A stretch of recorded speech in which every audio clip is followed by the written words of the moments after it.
रामचरितमानस की कम से कम एक चौपाई कितने लोग को याद है? एक चौपाई, केवल एक चौपाई, कम से कम कितने लोग को याद है? हमको तो याद है। हाँ। आप में से कितने लोग को याद है एक चौपाई? और जो हाथ नहीं उठाए उनको नहीं याद है। यही तो बात है। आप ही नहीं, धरती पर जितने हिंदू हैं सबको याद है। एक चौपाई सबको याद है। क्या? ए जी मंगल भावनाया मंगल हारे, मंगल भावनाया मंगल हारे,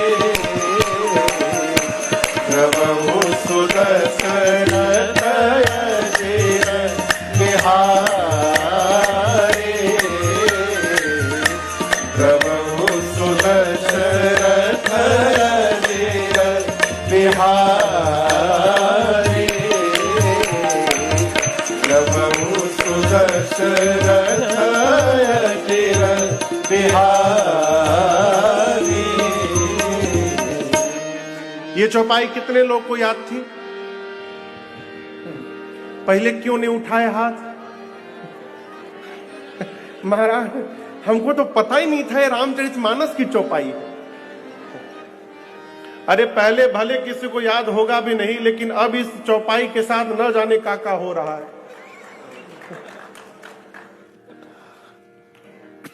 अच्छा, मानस में से एक दोहा कितने लोग को याद है? एक दोहा, ये तो चौपाई थी, अब दोहा बताइए। एक दोहा कितने लोग जानते हैं? एक दोहा कम से कम हाथ उठाइए।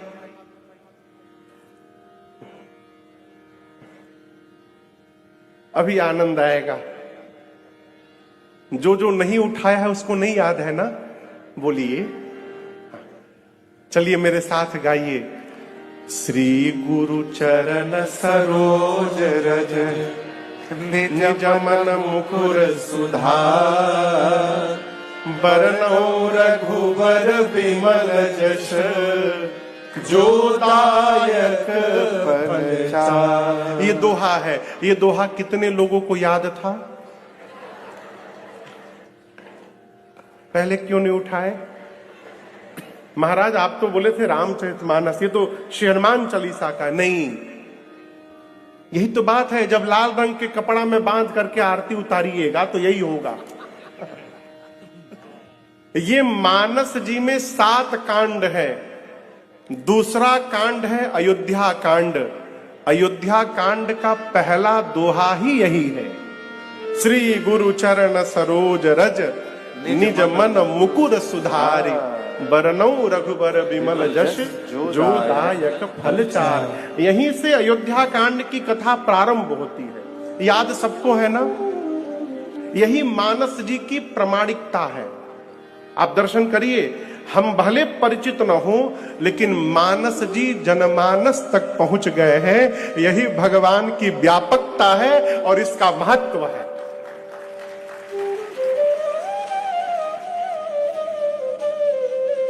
जो आदमी अंगूठा लगाने वाला है वो भी कहता है समय आने पर, होई है उहे जो राम रचि राखा।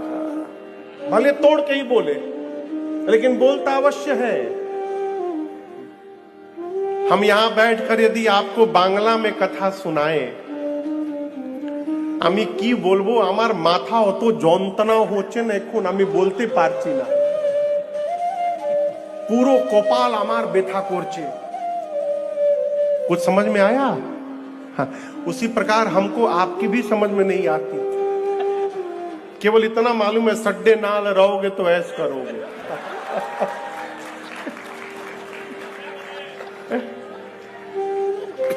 अब आप बताओ, हम यहां बैठ करके बांग्ला में, उड़िया में, तमिल में, तेलुगु में कथा आपको सुनाने लगे, आप बाहर निकलकर यही कहोगे महाराज बहुत विद्वान है हो, कई भाषा जानते हैं। लेकिन यदि आपसे पूछा जाए आपको क्या समझ में आया, कुछ समझ में नहीं आया। क्यों? इतनी ऊंची कथा सुनाए महाराज, सब ऊपर ऊपर चला गया। तो हमारे इस ज्ञान का आपको क्या लाभ मिला, ये स्थिति ना आ जाए, इसलिए गोस्वामी जी ने श्री रामचरितमानस की रचना गांव की अवधी भाषा में किया, गांव की भाषा में। Hello hello,